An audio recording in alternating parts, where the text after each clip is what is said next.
Animal welfare অ্যাসোসিয়েশনের আলোচনা সভায় লন্ডন থেকে ভার্চুয়ালি যুক্ত হয়ে বক্তব্য রাখছেন বিএনপির ভারপ্রাপ্ত চেয়ারম্যান তারেক রহমান। আমরা সরাসরি চলে যাচ্ছি সেখানে। নিরাপদ আবাস আমরা এখানে হরিণ, জোনাকি পোকা, প্রজাপতির বিভিন্ন বিষয় কেন প্রয়োজন, মৌমাছির কেন প্রয়োজন, সেগুলো যেরকম আজকে শুনেছি, ঠিক একইভাবে আমি যেটি বলছি এটা অনেকেরই আপনাদের কম বেশি ধারণা আছে যে ব্যাঙের জন্য নিরাপদ যে আবাস অর্থাৎ জলাশয়ে থাকা প্রয়োজন, ঠিক একইভাবে যেরকম ফড়িং বা জোনাকির জন্য প্রয়োজন।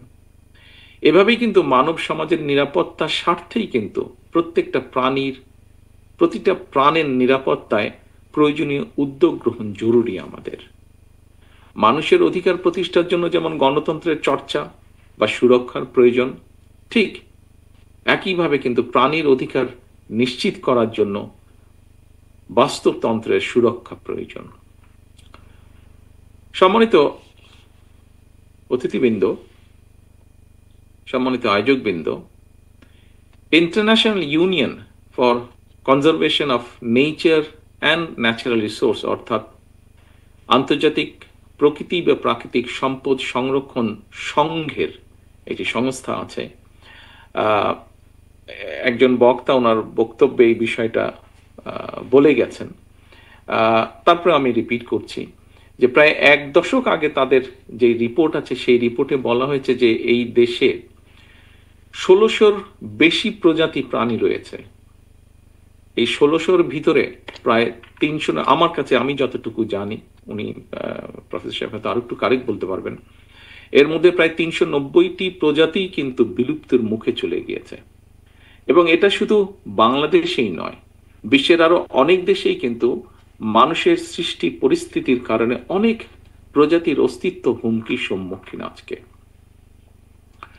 একটি বিশাল একটি প্রিয় উপস্থিতি, আরেকটি বড় বিষয় বাংলাদেশের গর্ব, যেটা আমাদের ঐতিহ্যের প্রতীক রয়্যাল বেঙ্গল টাইগার, এটিও আজ এখানে আলোচিত হয়েছে। সময়ের সাথে সাথে এই বাঘও এখন মনে হয় বিলুপ্ত প্রজাতির তালিকায় খুব সম্ভব স্থান করে নিচ্ছে। আমার যতটুকু মনে আছে, যতটুকু দেখেছি আমি, ধারণা আছে ৮০-র দশকে বাংলাদেশে সুন্দরবনে বাঘের সংখ্যা ছিল খুব সম্ভবত ৪০০-রও বেশি, প্রায় ৫০০-র কাছাকাছি। সর্বশেষ যেই জরিপটা হয়েছে সেই জরিপে যতটুকু আমার ধারণা আছে, সেই বাঘের সংখ্যা কমতে কমতে কমতে এখন ১০০-র কাছাকাছি এসে দাঁড়িয়েছে। হাতির সংখ্যাও এখন কমে ২০০-র নিচে চলে এসেছে বোধহয়, খুব সম্ভব, বা রাউন্ড অ্যাবাউট ২০০-র মতন হবে।